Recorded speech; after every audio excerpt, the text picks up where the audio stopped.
ये पावन भूमि मेरे को सर के माध्यम से देखने को मिली।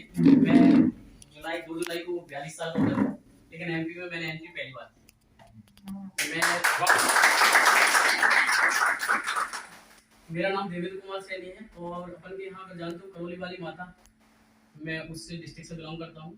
वर्तमान में गवर्नमेंट जॉब है, रेलवे में मैं जॉब कर रहा हूँ और मेरी 50,000 सैलरी है। सर के माध्यम से मैं इस सिस्टम में आया और अक्टूबर 2020 में मेरी आईडी सर के माध्यम से लगी मैसेज की।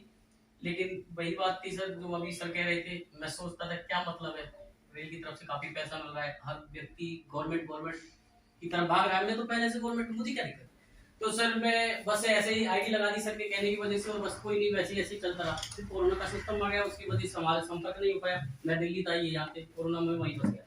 लेकिन क्या हुआ सर, अप्रैल के महीना में पिछले 2022 में हमारे अप्लाई में महेश सर, तो जैसी ऐसी सेमिनार चल रही थी, तो इसमें हम संयोग वसन के घर पे चले गए, मैं और मेरी बीवी। जब हम पहुंचे तो हमें उन्होंने जब समझाया ना, तो हमारे आंखें खुली, हम कहाँ पर है, कौन सी दुनिया में। तो हमने देखा, देखो 2004 के बाद में गवर्नमेंट जॉब में जो भी व्यक्ति लगा है उसको पेंशन मिलने वाली है। आपको पता है कि घर में जितने बुजुर्ग लोग होते हैं ना, उनका मान सम्मान तब तक होता है जब तक उनके माध्यम से कुछ इनकम जनरेट हो रही होती है। अगर इनकम नहीं आएगी तो कौन सम्मान करता। आप अपने अड़ोस पड़ोस में नजर डाल के देख लीजिए। मैंने सोचा अब 50,000 रेल दे दिए, रिटायरमेंट की पे 1.5 लाख देगी, और उस टाइम पे मेरी जो ख्वाहिश है, जो मेरे खर्चे हैं, उतने ही बढ़ गए होंगे, और एक साथ रेल उस इनकम को बंद कर देगी, फिर मेरा क्या होगा। सोचिए। तो एक सबसे बड़ा धक्का ये लगा।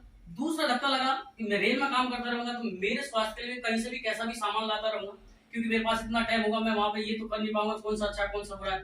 तो उस सामान के माध्यम से मैं अपने शरीर को लगातार नुकसान पहुंचाता रहूंगा। जब रेल मुझे रिटायर करेगी उस टाइम में इलाज, उस पैसे से जो बचा है उससे मैं इलाज कराता फिरूंगा। तो ये सिस्टम मुझे लगा कि अगर मैं इस सिस्टम में आता हूँ तो मुझे शुद्ध प्रोडक्ट मिलेगा, तो जब मैं रिटायर होऊंगा तब मुझे इलाज कराने की जरूरत नहीं पड़ेगी।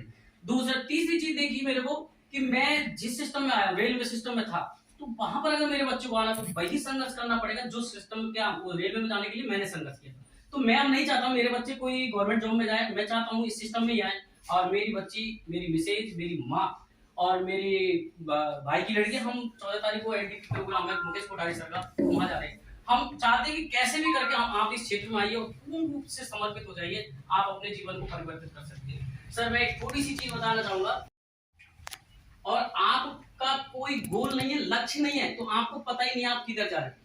लेकिन सर आपने कोई गोल बना रखा है, आपने ये पहले से ही निश्चित कर लिया है, और इसमें आपको 5 मिनट दी जा सकती है। और अगर आपसे कहा जाए आपको यहाँ पूछना, तो आपको पता ही नहीं आप कब पहुंचोगे कैसे।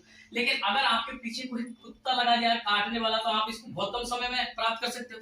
तो सर मैंने क्या है, गोल बनाए, अभी टाइम की कमी है, मैं नहीं बता पाऊंगा।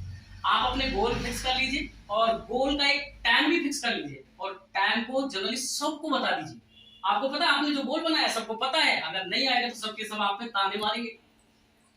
अगर ताने मारेंगे तो आपके सफलता के लिए मारे ना। तो आप सब गोल बना लीजिए, और इस दूरी को आप कितनी तेजी से पूरा कर सकते हैं, तो गोल के माध्यम से कर सकते हैं, लक्ष्य के माध्यम से कर सकते हैं। बिना लक्ष्य के आप इसको प्राप्त नहीं कर पाओगे जल्दी से। तो मैं तो ये चाहूंगा आप सब बहुत अच्छे एक नेटवर्क सिस्टम में आए, और ये पूर्ण भूमि हमें मिली, इसके लिए बहुत बहुत धन्यवाद।